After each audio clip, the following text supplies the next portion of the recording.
Interviews for the provincial government's Paglaum Scholarship ends today, June 8, after applicants went a rigorous screening with capital heads and department representatives. Out of 1,310 applications, 500 slots for the Paglaum Scholarship will be open for this school year. Cebu Governor Hilario P, Davide III, and Vice Governor Agnes Magpale led the initial interviews last week for candidates who came from various towns and cities in the province of Cebu. The Paglaum Scholarship is included in the 6-key agenda of the administration under its Education and Technical Training Program and is overseen by the Provincial Women's Commission led by Vice Governor Magpale. The Paglaum Scholarship aims to help students of Cebu Province who want to continue with their studies but cannot do so due to financial constraints. Under the program, the scholars will have a 10,000 peso subsidy for their school expenses as well as a monthly allowance of 1,500 pesos. They are required to maintain a passing grade of 75%. The interview was conducted in batches, with the first batch coming from the 7th District last May 29, the second batch from the 1st and 2nd Districts on May 30, and the third batch from the 5th and 6th District on May 31. The fourth batch from the 4th District were interviewed last Tuesday, June 5, while the 5th batch from the 3rd District were scheduled today. The applicants were also interviewed by 5 officers from the Provincial Employment Services Office, Provincial Treasurer's Office, and a doctor from the Provincial Health Office, and 2 from the Provincial Women's Commission. The aspirants were also screened by psychologists from the Human Resource Management Office. Accepting an applicant for the scholarship program is based on a criteria which is divided into 3 parts. Part 1 includes the applicant's personal information and difficulty he and his family has endured, which is equivalent to 50%. Part 2 includes the applicant's mental capacity, including previous academic grades and IQ result, which is equivalent to 25%. And the final part will be the result of the interview and the social case study report, which is equivalent to 25%. The Cebu provincial government started out its distribution of school supplies for the school year 2018 to 2019 in Badyan Town, Southwest Cebu during the first day of classes last Monday, June 4. At least 1,576 pupils from kindergarten to grade 6 at the Badyan Central School received school supplies, which include pencils, crayons, rulers, notepads, and envelopes. Kindergarten and grade 1 pupils also received school bags aside from the regular items. 7th District Representative Peter John Calderon and Provincial Board members Christopher Paricuato and Jerome Lebrando led the distribution of school supplies. Also present in the events were Mayor Carmencita Lumain and Vice Mayor Fructuoso Caballero, together with town councilors and Department of Education officials. Last year, around 332,151 students from all over the province received school supplies from the capital. Cebu Vice Governor Agnes Magpale successfully gathered chief executives of 5 Cebu local government units as they discussed the challenges and accomplishments on the campaign against online sexual exploitation of children. Vice Governor Magpale met last June 1 with Cordova Mayor Maria Therese Sitoy Cho, San Fernando Mayor Lacambini Reluya, and Mandaue City Vice Mayor Carlo Fortuna.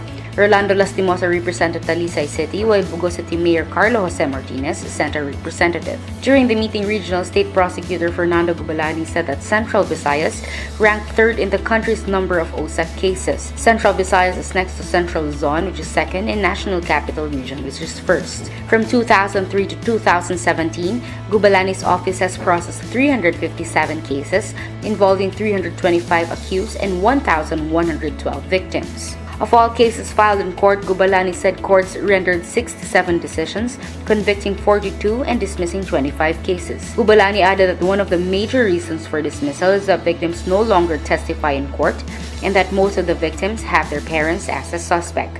Magpale said she is grateful for the assistance extended by the mayors, especially those who exerted efforts in the campaign against cyber exploitation. The Interagency Council Against Trafficking also reported that from 2011 to 2018, there were 300 victims rescued in Central Visayas. John Tanagho, Field Officer of International Justice Mission, said LGUs also face the challenge of providing alternative livelihood to rescued children and parents. Chief Inspector Leo De Files of the Regional Anti-Cybercrime Office said they are also pressed with the challenge with having 6 personnel and no service vehicle.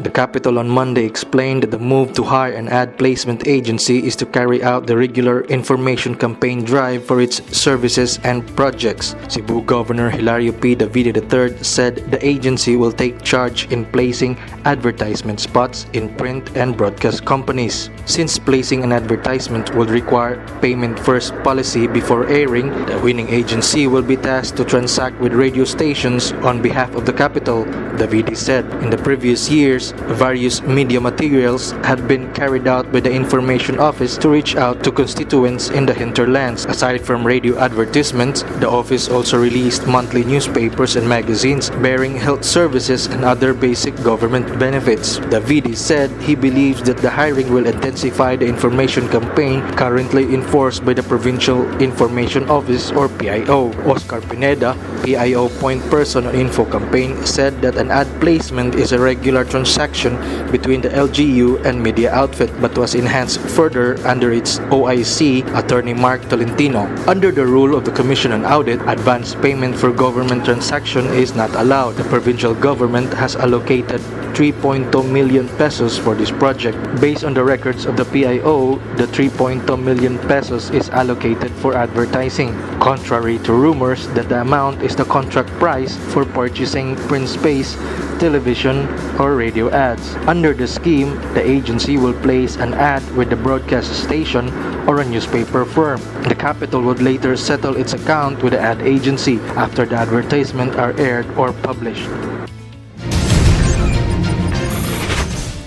Cebu Governor Hilario P. Davide III and the Development Bank of the Philippines or DBP through its chairman Alberto Romulo officially signed the Memorandum of Agreement or MOA last June 1 for the 1.525 billion pesos 10-year omnibus loan that will be used for the construction of a 20-story resource center inside the Capitol compound. The loan, which is said to be the lowest rate, has a fixed interest rate of 2.9% per year. Davide said that the loan payments will be taken from the expected increase in the Internal Revenue Allotment or ERA that the province will receive from the national government. The increased amount of the ERA, according to Davide, is more than enough to pay for the loan and its interest. He stressed that fund allocations for basic services that will be sourced from ERA will remain untouched. The provincial government is expected to get an additional ERA in 10 years of at least 2.617 billion pesos. Under the agreement, the Capitol will start paying the interest from the first month up to the 36th month, and the principal amount will be paid on the 37th month up to 120th month.